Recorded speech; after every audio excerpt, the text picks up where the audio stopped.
First Clan Music. Mr. Africa Habari gani Chris Mora, ndera nzeru yeni iyakopela uzachedwa otala masiku onse. Ndera nzeru yeni iyakopela nipo uzachedwa otala masiku onse. Sawakura mwanangu wawechaya watowe mudariro, zvinochiona nyika iwane yakanaka magariro, dzika marongeka pfungwa dzako iwane tariro.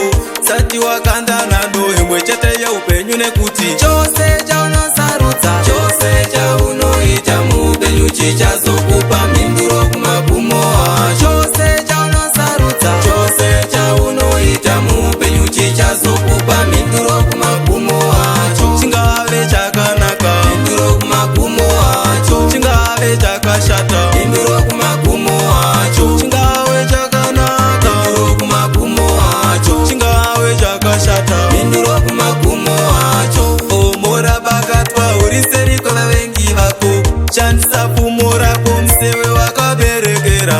Gombori yerowaida iwo vakarima kare, savabvumira kudzika mureza muupenyu hwako. Chose chaunosarudza, chose chaunoita muupenyu chichazokupa mhinduro kumagumo acho. Chose chaunosarudza, chose chaunoita muupenyu chichazokupa mhinduro kumagumo acho. Chingave chakanaka, mhinduro kumagumo acho. Chingave chakashata, mhinduro kumagumo acho. Chingave chakanaka, mhinduro kumagumo acho. Chingave chakashata, mhinduro kumagumo acho. Ndera nzeru yeni iyakopela uzachedwa otala masiku onse.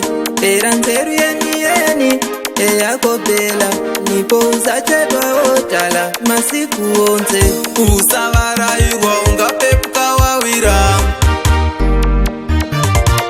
Sawa, mimi nimetoka mbali sana, nimeona mengi, naomba uelewe maneno yangu mtoto.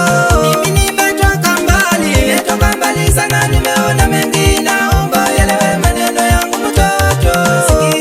Sikiliza maneno yangu mtoto. Sikiliza maneno yangu mtoto. Sikiliza maneno yangu mtoto. Sikiliza maneno yangu mtoto. Anopeka mbambambambini pasi rino havapere, ziso rako kana raona tanga wabvunza njere. Ulezi umachitisa tulota panato pamfunika ndodo mutameneya maopala mulonjie azalandira mpoto.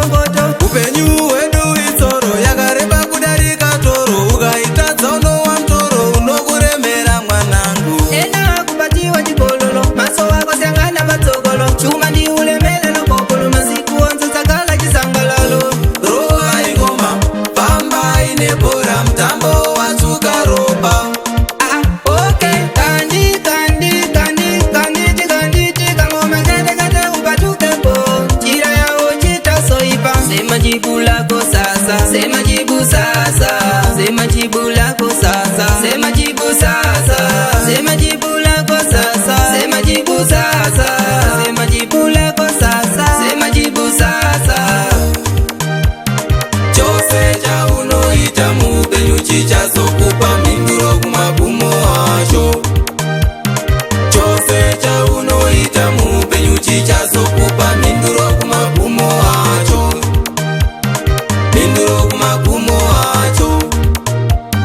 Mhinduro kumagumo acho.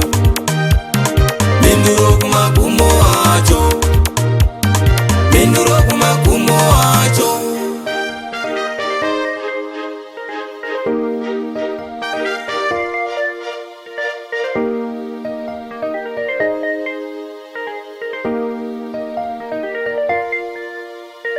Mr. Troy.